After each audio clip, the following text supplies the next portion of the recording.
Pessoal, vamos fazer uma oração nesse momento? Eu quero pedir agora que você incline a sua fronte, feche os seus olhos e vamos orar para que Deus possa me usar, tá bom? Nesse momento, para transmitir para você de maneira mais clara e didática aquilo que Jesus falou sobre o fim dos tempos. Será que estamos na iminência de presenciar o fim do mundo? Daqui a pouquinho a gente vai pensar sobre isso. Vamos orar? Amado Senhor, no sagrado e poderoso nome de Jesus, eu ergo minha voz agora até Ti. Que o Teu trono de graça possa descer até o nosso meio. Que possamos sentir o Teu amor, a Tua presença e a Tua companhia.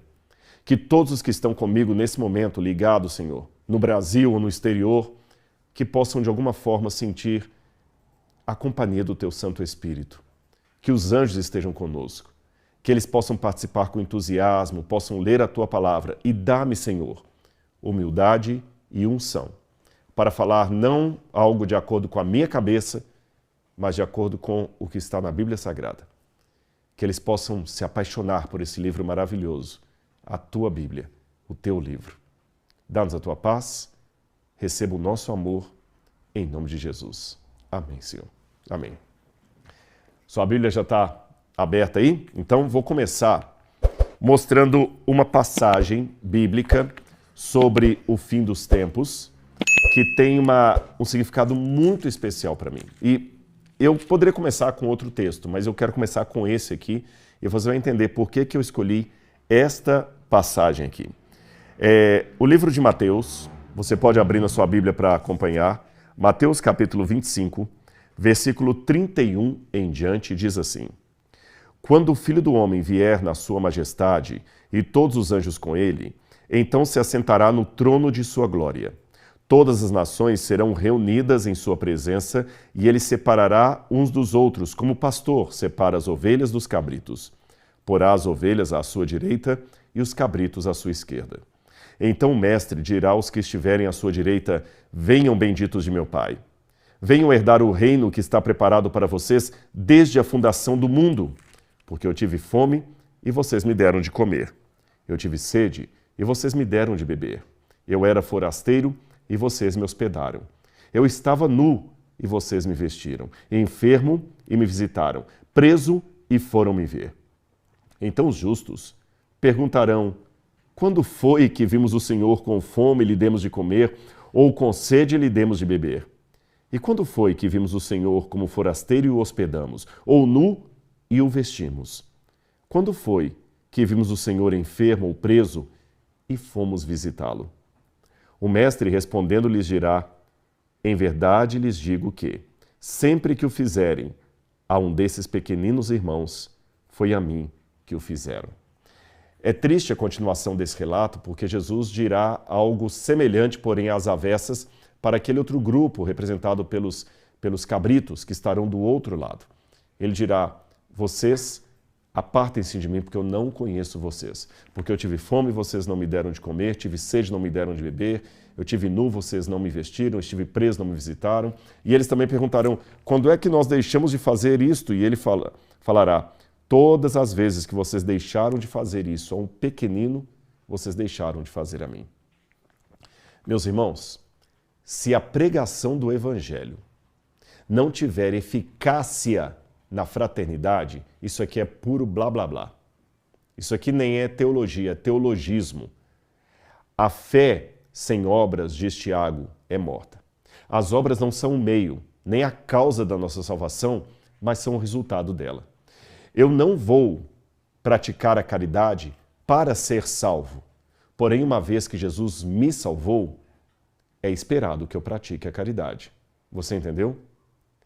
Falando nisso, eu quero agradecer mais uma vez a confiança de vocês, porque eu, quando comecei o curso A Bíblia Comentada, eu queria construir um museu. Hoje o curso está indo muito além da construção do museu. Depois eu vou falar sobre isso. Depois eu fiz uma outra campanha. Eu pedi a vocês: olha, ajudem-me agora a ajudar as famílias do Rio Grande do Sul. E nós procuramos fazer isso. E eu vou trazer para vocês aqui um pouquinho do que nós conseguimos fazer, graças a Deus, para ajudar as pessoas ali. Muitos de vocês ajudaram adquirindo Bíblia Comentada no mês de maio.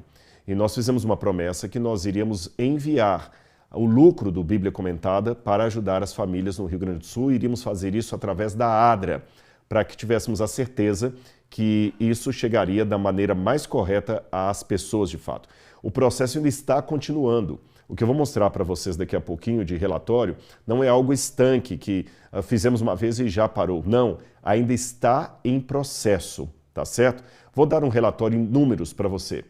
Juntando todos os recursos do Bíblia Comentada e outras campanhas internas que o NASP e o MAB fizeram, o MAB, o Museu de Arqueologia Bíblica do NASP, então o MAB, o NASP, fizeram uma campanha junto, o Bíblia Comentada também, e conseguimos esses valores aqui. Conseguimos 90 toneladas de roupa infantil, 13 toneladas de material de higiene pessoal, 45 toneladas de água. A princípio eu pensei até que estava errado isso aqui, tonelada para água, mas depois eu descobri que esse é o nome correto. Você fala em toneladas de água, porque foi a quantidade de águas que foram através dos caminhões lá para o Rio Grande do Sul. Se não me engano foram 4 caminhões, 3 ou 4 caminhões, eu tenho que checar isso aqui. 4,5 toneladas de alimento, 5.500 pares de calçados, e não foi sapato sujo não, mandamos sapatos em excelente condição, 1.200 colchões novos, novíssimos, pedimos para fazer na fábrica, os colchões não ficaram a tempo de quando eu fui ao Rio Grande do Sul, chegaram depois, eu estava em Israel, mas eles foram entregues lá, mais à frente a gente vai mostrar imagens para vocês num outro momento. E também 4.815 vouchers. O que são esses vouchers? Você sabe que uma pessoa, quando perde tudo, ele tem que ter dignidade. E a gente percebeu que às vezes só dar a cesta básica resolve uma parte, mas não toda. Por exemplo, você dá para uma família lá 5 quilos de arroz, mas ele não tem onde cozinhar o arroz. A casa estava debaixo d'água, com o colchão, com tudo, com o fogão, a geladeira, perdeu tudo. Então como é que ele vai cozinhar aquele arroz? Foi uma caridade, porém não muito inteligente, não muito eficaz. Então esse voucher, ele vai permitir que a pessoa vá ao supermercado e ele pode comprar produtos de higiene pessoal, ele pode comprar leite para o filho dele, ele pode comprar qualquer produto no supermercado com um voucher personalizado. E os valores desses vouchers são de acordo com os recursos que entraram do Bíblia Comentada. Porém, meus irmãos, não caia no engano de achar que tudo já acabou. O Rio Grande do Sul ainda precisa da nossa ajuda e continua precisando, tá certo? Nós teremos ainda outras ações contínuas. Embora nós tivemos todo esse movimento no mês de maio, no mês de maio, dando todo o recurso do Bíblia Comentada, nós percebemos que o que fizemos foi o nosso melhor, mas ainda é pouco para aquilo que o Rio Grande do Sul precisa. E agora está acontecendo um problema, porque como muitos noticiários não estão falando mais, a tendência é que as doações começam a cair e as pessoas pensam que já está tudo resolvido. Mas agora vem o trabalho mais delicado. Reconstruir as casas, mobiliar essas casas, dar dignidade. Muitas pessoas vão perder o emprego, muitos comerciantes não têm mais como sustentar os funcionários. Então, nós ainda continuaremos com campanhas frequentes através do MAB, que é o Museu de Arqueologia Bíblica, do Bíblia Comentada e também do NASP. Então, fique atento sempre às redes sociais, porque nós vamos lançar ainda muitas atividades de ajuda contínua para o Rio Grande do Sul. Aliás, uma delas eu acho que eu já posso até falar. Nós vamos promover no MAB, em breve, um leilão, onde nós vamos leiloar peças arqueológicas originais que nós conseguimos em Israel, foi uma doação de Israel, peças arqueológicas originais de mais de 3.000 anos, com certificado de autenticidade, com documento de exportação de Israel. Vamos leiloar para enviar esse valor para o Rio Grande do Sul e outras coisas mais. Então aguardem, isso aqui é apenas um preâmbulo do que nós ainda continuaremos a fazer. Afinal de contas, se não houver caridade, o Bíblia Comentada é apenas um blá blá blá. Concorda comigo? Agora que nós já falamos do Rio Grande do Sul, vamos continuar, porque eu iniciei lendo uma passagem bíblica sobre o fim dos tempos, Jesus falando como seria a volta dele em relação àquilo que fazemos pelo nosso semelhante. Então está na hora agora de lermos a Bíblia e destrincharmos um pouco mais o que Jesus disse sobre o fim dos tempos. Então vamos lá. A vinda de Jesus ela é tão importante que, só para você ter uma noção, eu acho que é o assunto mais mencionado em toda a Bíblia. Se você pegar do Gênesis até o Apocalipse, você tem 1.845 textos que falam direta ou indiretamente sobre a volta de Jesus. Distribuindo entre Antigo e Novo Testamento, nós temos 1.527 textos no Antigo Testamento e 318 textos no Novo Testamento. Lembrando que há 250 capítulos no Novo Testamento, isso dá uma média de mais de uma menção em cada capítulo do Novo Testamento. Ou seja, um assunto muito trabalhado na Bíblia Sagrada demonstra a sua importância. Então vamos aprender um pouquinho sobre a volta de Jesus. Eu quero começar com essa imagem aqui que você está vendo em casa. Você percebe que é um apartamento de 2 andares e você tem, de um lado, aqui você tem o primeiro andar, um segundo andar, acima aqui um terceiro andar inacabado. Você está vendo aqui os ferros de construção e aqui a mesma coisa, uma outra casa com um segundo andar ainda sendo preparado e os ferros apontando para um terceiro. Essa imagem, essa foto eu tirei na Jordânia. Agora, uma foto muito semelhante eu poderia tirar também no Egito, no Líbano, em vários lugares do Oriente Médio. Por quê? Essa é uma prática cultural daquele povo, do povo do Oriente Médio, que tem ligação direta com a cultura da Bíblia. Eu vou explicar para você. Funciona assim, eles têm uma mentalidade muito de família e patriarcal. E quando há o casamento de um dos filhos do dono da casa, esse filho costuma fazer a casa para ele morar com a futura esposa na mesma propriedade da casa do seu pai. Ou seja, o pai mora no térreo e o filho, quando casa, constrói uma casa para ele e a sua esposa no segundo andar. E já deixa os ferros à amostra para quando o outro filho também se casar, ele possa construir o seu apartamento em cima. Então você tem um pequeno prédio familiar, onde cada andar é ocupado por um dos filhos do casal. Mais uma vez, falando da cultura deles. Normalmente, na nossa cultura ocidental, uma criança que nasce numa família, ele tem o avô materno e o avô paterno, correto? Lá não. Normalmente, a criança, quando nasce, em termos legais, ela vai ter apenas o avô por parte do pai. Eu vou explicar isso melhor para você. Se eu tiver uma filha, o filho da minha filha não vai ser legalmente meu herdeiro nem meu neto. Ele vai ser neto do sogro da minha filha.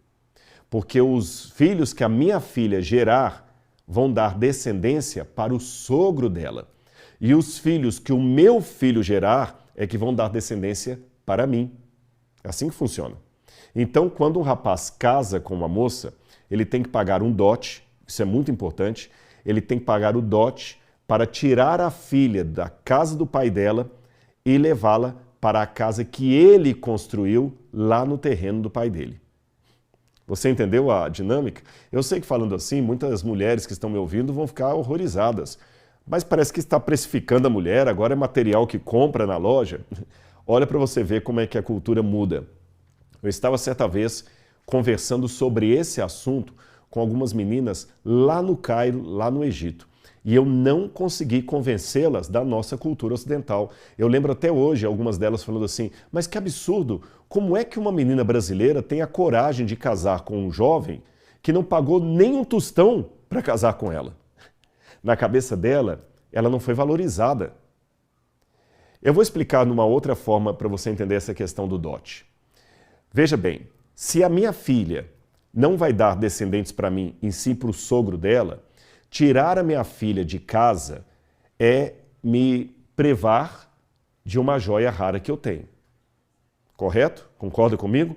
Porque eu alimentei a minha filha, eu dei comida para ela, eu dei abrigo para ela, eu a protegi, e agora vem um homem, um rapaz, tira ela da minha casa para levar para morar com ele, e os filhos que ela tiver vão ser descendentes do pai dele. Então, assim como você, ao tirar uma joia preciosa de uma joalheria, você tem que pagar por ela, e o que é o pagamento senão uma indenização? Então, o dote era uma forma de indenizar o pai da menina por tirar uma joia de grande valor da casa dele. Além disso, ao pagar o dote, o rapaz está mostrando que ele é responsável, porque ele não pode usar dinheiro da sua própria herança ou dinheiro do pai dele para pagar o dote. Ele tem que trabalhar. E em terceiro lugar, ele está mostrando que é um provedor de família, que ele consegue levantar dinheiro e ama o bastante aquela menina a ponto de pagar para casar-se com ela aquilo que o pai pedir. Então funcionava assim. O João está apaixonado pela Maria. Ele vai com a família dele até a casa do pai da Maria. Eles fazem um contrato nupcial. O pai da Maria fala: bom, você já sai daqui então comprometido a casar com minha filha. Mas para que esse casamento se efetive, eu lhe dou 1 ano para você levantar aí $20 mil, $30 mil. E além disso, você tem que construir a casa para levá-la. Tudo bem. Feito o acerto, ele sai da casa do sogro e agora ele começa a trabalhar para juntar dinheiro para pagar o dote. E nesse meio tempo, enquanto ele está pagando o dote, ele também está construindo uma casa para a esposa na casa do pai dele. Entendeu como é que funciona? Entendeu agora o porquê dessa imagem que está aqui atrás? Agora, com base nisso, vamos aos tempos bíblicos. O sistema era o mesmo. Você tinha várias casas e, como você pode ver na sua tela, essas casas também eram casas construídas na casa de um patriarca. Aqui morava uma família, está a abertura aqui morava uma outra família, aqui morava uma outra família. Então você vê, são várias famílias morando e todas dividindo o mesmo quintal. Certamente você tinha um patriarca e os filhos foram casando e cada um vai construindo ali, vai morando ali. Na casa de um pai há muitas moradias. Aí nós vamos para o Novo Testamento. E nós temos essa cena aqui atrás. Você deve conhecer, foi a cena da última ceia de Jesus com seus discípulos, quando Jesus estava tendo o seu discurso de despedida e todos estavam muito tristes, porque Jesus dizia: eu vou embora para a casa do Pai. Mas olha a linguagem de Jesus ao despedir-se deles. João, abra sua Bíblia aí, capítulo 14, versículos 1 em diante. É uma promessa da sua vinda. Que o coração de vocês não fique angustiado. Vocês creem em Deus? Creiam também em mim. Na casa de meu Pai há muitas moradas. Se não fosse assim, eu já lhes teria dito. Pois vou preparar um lugar para vocês. E quando eu for e preparar um lugar, voltarei e receberei para mim mesmo, para que onde eu estou, vocês estejam também. A linguagem que Jesus usa, se você perceber bem, é a mesma linguagem de um noivo diante da sua noiva. Eu vou preparar um lugar. Eu vou pagar o dote e voltarei para desposar você. Esse quadro que está aqui atrás ilustra exatamente aquilo que Jesus estava tendo com seus discípulos. Um compromisso matrimonial. Jesus estava indo como um noivo para pagar o dote da noiva e preparar uma morada na casa do Pai. Olha a linguagem que Jesus fala, como ela é muito pertinente à cultura daquela época. Preparar um lugar na casa do Pai. Você pode perguntar, tudo bem, Jesus preparar um lugar na casa do Pai, eu entendi então de acordo com a cultura. E o dote? Ora, no dia seguinte, ele estaria pagando o dote ao morrer na cruz do Calvário para a salvação da sua amada igreja, que era comparada a uma esposa. Tanto é que no Apocalipse, quando fala da volta de Jesus, a volta de Jesus é considerada como sendo uma cerimônia de casamento. Casamento às vezes é chamado também de bodas. Veja o que diz aqui em Apocalipse capítulo 19, versículo 7 em diante. Alegremo-nos e exultemos e demo-lhes glória, pois é chegada a hora das bodas do Cordeiro, do casamento do Cordeiro. E a noiva dele, que é a igreja, já se preparou. A ela foi permitido vestir-se de linho finíssimo, resplandecente e puro, porque o linho finíssimo são os atos de justiça dos santos. E a Nova Jerusalém, que é o povo de Deus, é descrita como descendo do céu da parte de Deus, Apocalipse capítulo 21, preparada como uma noiva enfeitada para o seu noivo. Apocalipse capítulo 21, verso 2. Que lindo! A volta de Jesus é comparada à vinda de um noivo para buscar a sua igreja. E ele pagou o dote, pagou muito bem pago com o seu sangue na cruz do Calvário. Agora Ele foi preparar um lugar na casa do Pai. Mas tem uma parte, Jesus sobe no Monte das Oliveiras, os discípulos fazem então aquela pergunta dupla. Quando é que o templo vai ser destruído e que sinal haverá da tua vinda e do fim do mundo? Na verdade, o evangelho de Lucas, acho que é Marcos ou Lucas, dizem que somente 4 discípulos estavam com Jesus nessa hora. Não os 12, somente 4. Eram eles, Pedro, Tiago, João e André. Tá bom? Pedro, Tiago, João e André, esses 4. E foi para esses 4 que Jesus falou, olha, cuidado para que ninguém engane vocês. Porque virão muitos em meu nome dizendo, eu sou o Cristo. E eles vão falar, olha as guerras. Não se assustem com as guerras. É necessário que elas aconteçam, mas ainda não é o fim. Olha bem, aqui, muitos na época de Jesus estavam, aqui eu tenho a imagem de um guerrilheiro, passou demais aqui, de um guerrilheiro judeu daquela época. Uma imagem artística, é claro. Muitos judeus começaram a organizar grupos combatentes e grupos geralmente liderados por uma figura messiânica, ou seja, alguém que dizia, eu sou Cristo, e enganava muitos. E eles argumentavam que as guerras que estavam acontecendo no Império Romano eram um sinal dos tempos messiânicos. Vou mostrar para vocês uma imagem de um mapa aqui e você vai entender melhor isso. Opa, passou demais. Olha esse mapa aqui. Desculpe-me, ele deu uma falha aqui. Acho que ele está com dois, deixa que eu passo aqui. Passa aqui? Então tá bom.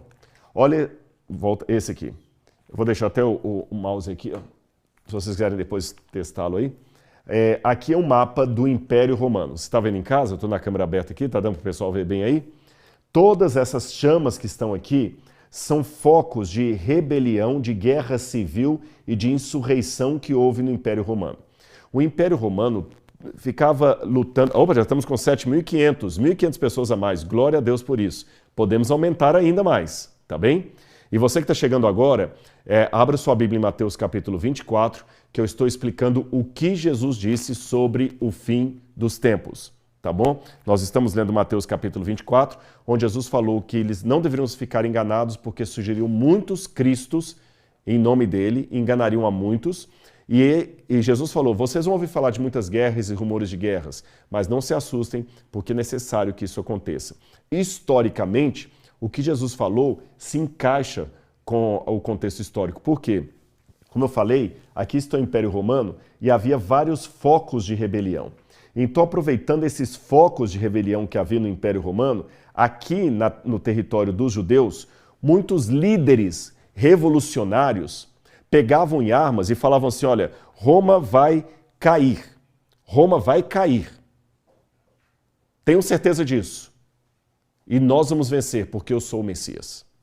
Eu vou dar exemplos para vocês de alguns que fizeram isso. Você teve um homem chamado Judas Galileu, ele é até mencionado no livro de Atos dos Apóstolos, que ele começou uma rebelião na Galileia na época de Jesus. Houve outras rebeliões também na Galileia. A Galileia era foco dessas rebeliões, da maioria delas. Muitos líderes rebeldes. E o povo gostava daquilo, sabe por quê? O povo já estava cansado do Império Romano. E sempre que surge um ditador, é um terreno fácil para que um líder messiânico leve pessoas a uma guerra civil. Se você estudar, por exemplo, a história da Revolução Francesa, toda essa briga que tem hoje entre direita e esquerda, na verdade, nunca existiu direita e esquerda, isso é uma coisa muito artificial. Isso começou na Revolução Francesa, quando você tinha os girondinos e os jacobinos lá no parlamento, uns defendendo a monarquia, outros defendendo a revolução. Até que eles destroem a Bastilha, você tem Robespierre ali liderando o povo, você tem outras histórias também de revolução que houve, além dessa lá, e Roma enfrentava muitas rebeliões. Jesus foi um Messias que foi o Messias, não um Messias. Jesus foi o Messias. Messias e Cristo é a mesma coisa. Jesus foi o Messias, o Cristo verdadeiro. Mas para os seus contemporâneos, ele foi um Messias frustrante, porque eles esperavam um que pegasse em armas e botasse os romanos para correr. E ele sobe e fala que a gente tem que orar pelos inimigos, se alguém bater numa face, oferecer a outra. Jesus foi a antipropaganda do que o povo queria. Por isso que ao Jesus ser condenado, a multidão escolheu Barrabás. Porque Barrabás, quando você lê na Bíblia, Barrabás era ladrão, eu sei que tem a tradução que ele era um salteador, mas Barrabás não era um ladrão que rouba coisas. Ele era um líder revolucionário. Ele era um lestai. Lestai é uma palavra grega para um tipo de banditismo que faz uma revolução por causas políticas e leva as pessoas ao seu lado. Então, essas guerras estavam acontecendo em Roma e Jesus falou o seguinte: olha, vocês ouviram falar de guerras e rumores de guerras, mas não assustem por causa disso, não. É necessário que isso aconteça, mas ainda não é o fim. Não seriam esses focos de batalhas contra os romanos que indicariam que o Messias haveria chegado. Vamos ver o próximo aqui. Você quer tentar dar uma olhadinha aqui? Vê se vocês... De repente ele volta aqui, tá bom? Vou deixar na mão de vocês aqui. Vou deixar aqui, alguém pega. Vou deixar aqui, ó. Pronto. Muito bem. Agora como é que ela vai buscar? Eu vou sair aqui do enquadramento, vou entregar aqui. Pronto. Resolvido. Voltando para cá. Imagine o povo agora liderados por aqueles rebeldes. E eles queriam acabar com os romanos, eles queriam matar os romanos. Havia, por exemplo, um grupo de rebeldes chamados sicários. Os sicários, eles levavam uma pequena faca aqui e eles eram conhecidos por matar pessoas com esse punhal. Eles tiravam um punhal aqui da manga e matavam a pessoa, quem sabe numa multidão. Eles saqueavam também caravanas romanas que estavam levando moedas, que eram os impostos de Roma, matavam os soldados romanos, eles matavam líderes romanos sob encomenda. Você tinha também os zelotes ou zelotas, tanto faz zelotes ou zelotas, a palavra é a mesma, que eles promoviam a violência para emplacar a sua agenda. Mesmo que a violência, mesmo que a violência fosse contra os seus pares. Por exemplo, um grupo de zelotas matou várias mulheres e crianças no En-Ged, uma região ali do deserto da Judeia, porque os homens não estavam aceitando participar da batalha.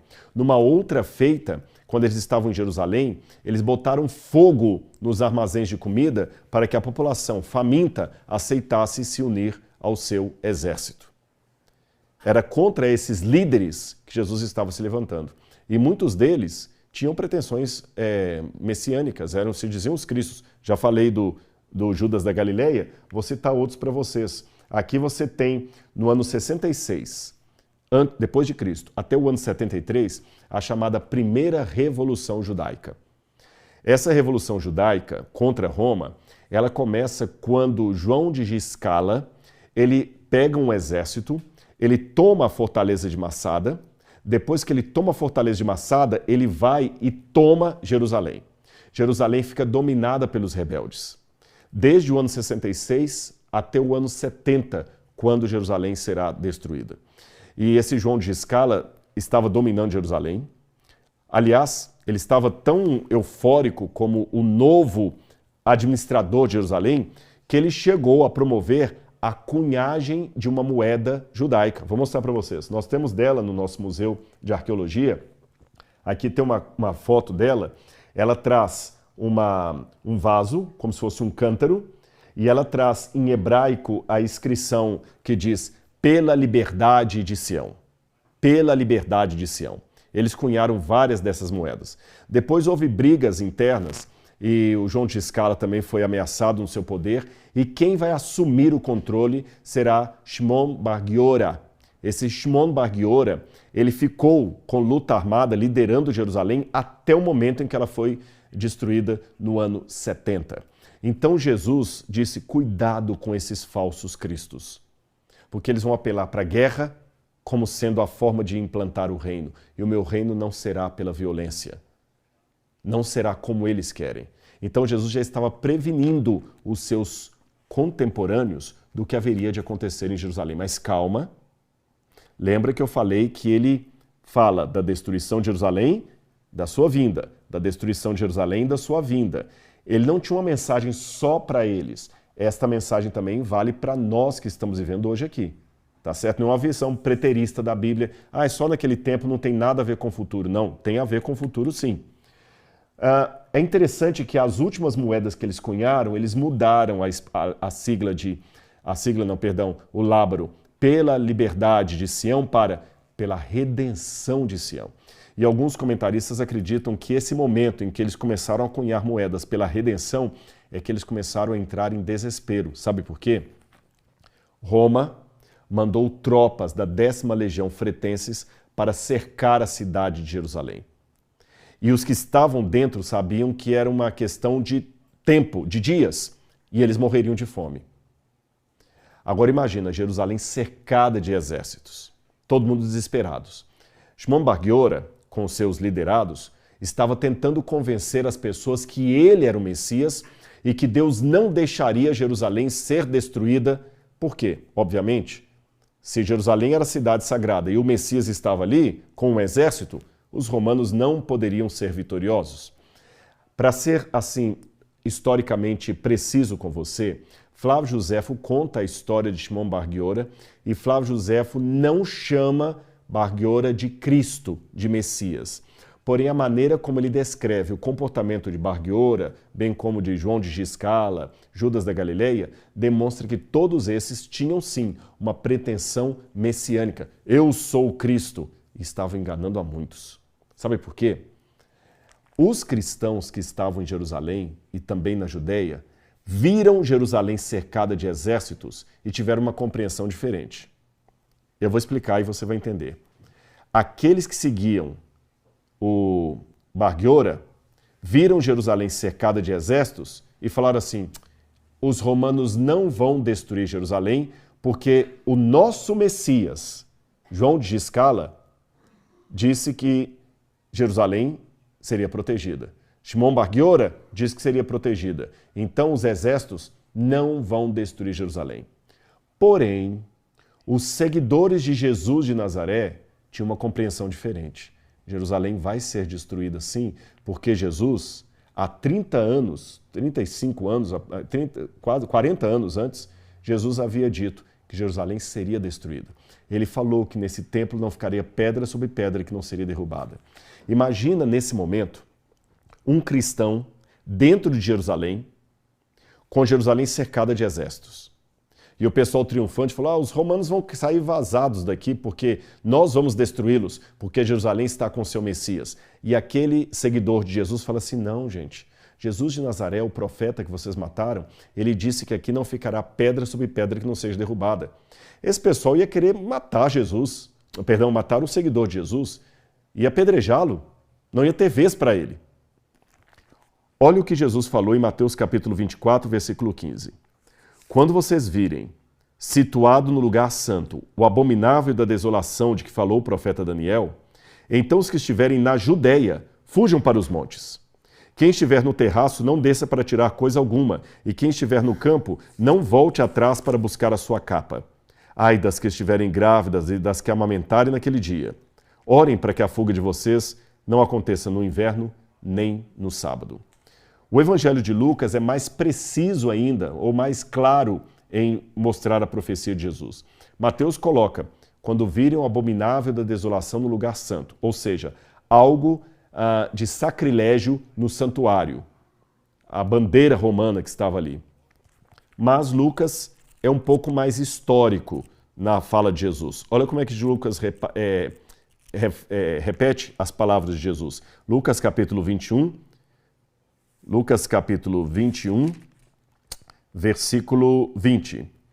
Quando, porém, vocês virem Jerusalém sitiada de exércitos, saibam que está próxima a sua devastação. E permitam-me que eu quero ler mais uma passagem de Lucas aqui, Lucas capítulo 21, verso 9. Quando vocês ouvirem falar de guerras e revoluções, não fiquem assustados. Por isso que é bom a gente estudar a Bíblia uma passagem com outra. Eu vou voltar aqui a imagem.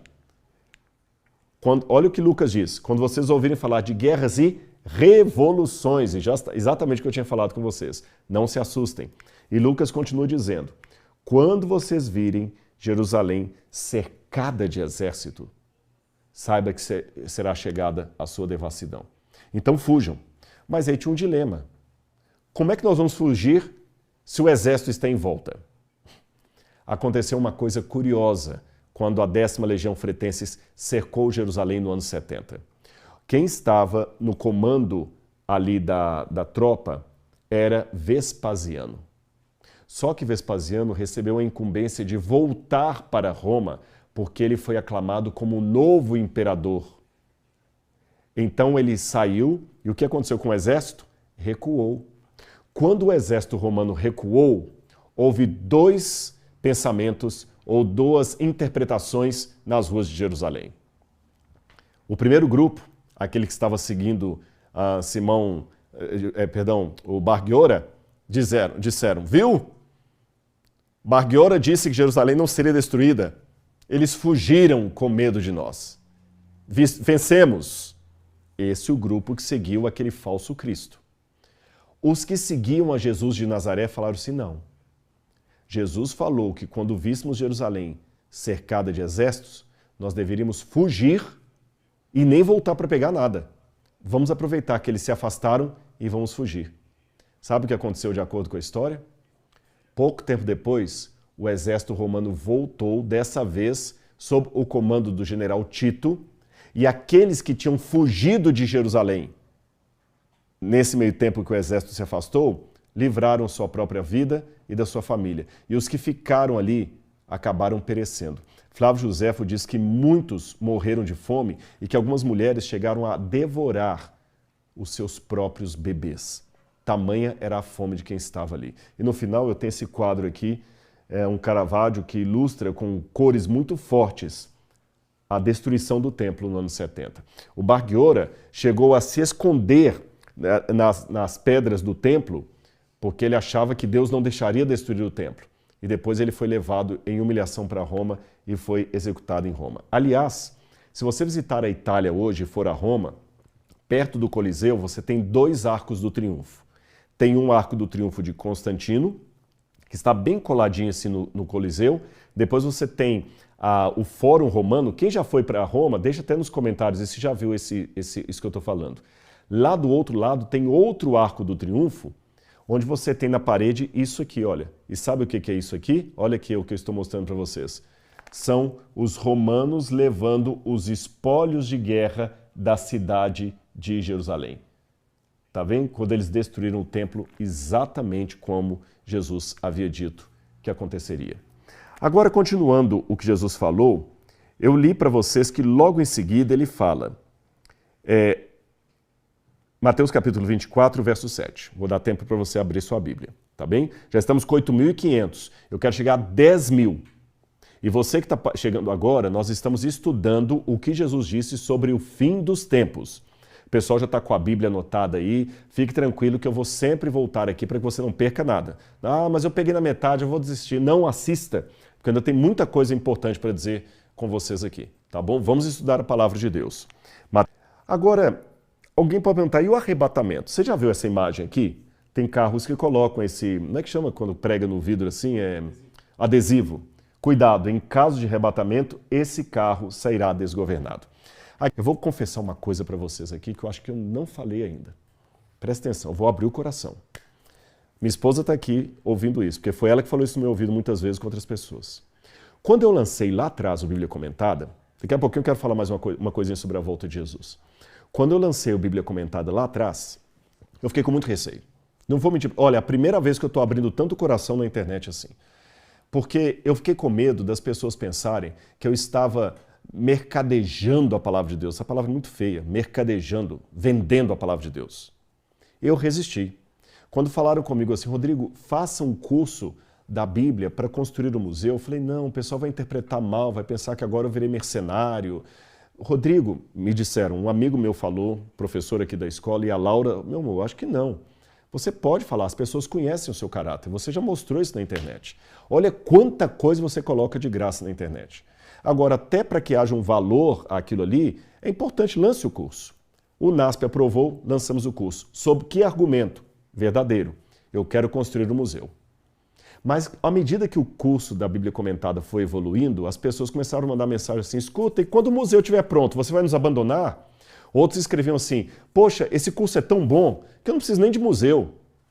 Aí, eu fiquei tentado, Senhor, e aí, como é que faz agora? Vamos liberar de graça depois que o curso continuar? Até que alguns amigos falaram assim, se for de graça, muita gente não valoriza. E outra, o museu precisa de manutenção, você tem que pagar o salário agora dos funcionários, que antes não havia, as escavações, pesquisa, novas peças, é verdade. Então vamos agora mostrar para as pessoas que o Bíblia Comentada continua, porque tem que manter o museu. Mas eu estava errado. Sabe por quê? Quando eu comecei a ler os comentários, e aí a Laura me mostrava, por isso que eu estou fazendo referência a ela, o Rodrigo Bertotti também, que sempre me apoiou, que é alguém que eu tenho como mentor, porque eu não sou... Minha especialidade é arqueologia, não é fazer isso aqui, não. Eu comecei a notar que eu estava falando de maneira errada. O museu não pode ser o motivo de você querer estudar o Bíblia Comentada. O motivo principal tem que ser porque você precisa conhecer a Palavra de Deus e valorizar isso. E esse curso em si mesmo já vale. E para incrementar isso ainda, o pessoal me fez o favor de evoluir o curso e se transformou numa plataforma. Hoje o Bíblia Comentado não é só um curso que eu estou dando ali, não, é uma plataforma. Aliás, coloca aqui para mim o que o curso da Bíblia Comentada tem, melhor, corrigindo, a plataforma tem. Olha bem, você tem aula nova toda quarta-feira. Se você gostou dessa aula aqui, imagina toda quarta-feira você tendo uma aula comigo, para honra e glória de Deus. Algumas aulas eu vou trazer especialistas para me ajudar aqui. Inclusive, alguém que acabou de terminar o doutorado dele em Harvard, nós estamos convidando também para nos ajudar aqui no Novo Testamento. Acabou agora, terminou o doutorado agora. Outros que foram formados em Boston. E eu vou dar a maior parte das aulas. Toda quarta-feira você vai ter uma aula nova. Nós já estamos no Novo Testamento. Ah, mas então agora eu perdi o antigo? Não, porque as aulas estão ali gravadas para você. Além das aulas, você vai ter também séries exclusivas. Você vai ter uma inteligência artificial para te ajudar a encontrar as coisas da Bíblia, uma comunidade da Bíblia Comentada, onde você pode conversar com outros, tirar dúvidas, colocar suas impressões. Você vai ter também um curso sobre a Bíblia e o dinheiro, como ensinar a Bíblia para as crianças, curso de introdução ao grego bíblico. Eu citei o grego aqui para você ter noções do grego, do hebraico bíblico. E além disso, se você fizer o plano premium, você ainda vai ter, além de tudo isso, você pode ter o hebraico bíblico avançado, curso de teologia bíblica, curso de a Bíblia inteligente, a história do povo de Deus, que foi um programa que eu gravei em Israel, uma noite no museu e 2 anos de acesso no plano premium. E eu vou falar para você uma coisa. Eu falei com o pessoal, para que você fique mais motivado ainda, eu vou dar de presente para você, autografado, o meu livro A Bíblia e o Egito Antigo, que eu lancei agora, tem poucos meses, pela editora Ágape. Esse livro aqui, eu vou mostrar na câmera fechada, ele é todo ilustrado. Estão vendo aqui, olha? Estão vendo? Ele traz ilustrações. E eu respondo a muitas coisas sobre o Egito. Deixa eu pegar uma ilustração mais bonita aqui, que eu só abri a ilustração feia. Ah, não, aqui, ó. Tem uma aqui, ó. Olha que bonita aqui, ó. Consegue pegar na fechada aqui, olha? Você saberia responder a um ateu se ele dissesse para você que o Êxodo é um mito? Na internet, eu canso de ver aí pessoas querendo desacreditar a Bíblia. Outro dia mesmo, num podcast, tinha alguns especialistas falando: não, Moisés é um mito, o Êxodo é um mito. Na verdade, não saiu aquele tanto de gente do Egito, não. Os hebreus nunca foram escravos ali. Aqui eu tenho simplesmente 313 páginas. Eu escrevi esse livro com um ex-aluno meu, que terminou o mestrado dele em egiptologia pela Universidade Hebraica, William Cardoso. Foi meu aluno. Terminou na Universidade Hebraica e nós escrevemos juntos esse livro aqui. É seu, tá bom? E eu vou assinar para você ganhar. Eu vou assinar, vou autografar para você esse livro aqui, tá bom? Você vai ganhar, vai chegar em sua casa, em qualquer lugar do Brasil, tá bem? Tem que ser endereço do Brasil, né? Porque tem pessoas de fora aí, tem que ser do Brasil. Dê um endereço do Brasil, tá bom? Deixar isso bem claro. Não tem como mandar para o exterior, tá bom? Eles estão mandando chegar para cá, aqui, pronto. Chegou agora? Deu para o pessoal ver, finalmente? Então, quem fizer agora, tanto faz, pode ser no Premium ou no Anual? Os dois? Então tá bom. Se você fizer a assinatura no Premium ou no Anual, você vai ganhar ainda o Bíblia Comentada. E você pode perguntar: Rodrigo, você está vendendo, né? Na verdade, eu estou doando para você todos os anos que eu estudei. E pode ter certeza que o que você vai estar investindo nesse curso vai ser para o seu aprimoramento na Palavra de Deus. E sim, você vai continuar ajudando a manutenção do Museu de Arqueologia Bíblica do NASP, que, aliás, está esperando a sua visita, para você ver o seu nome ali com o nome de todos os alunos do curso A Bíblia Comentada, que ajudaram a construir e a manter esse museu. E vai ser uma bênção para para você e sua família. E eu sei que vai ser um dinheiro bem empregado.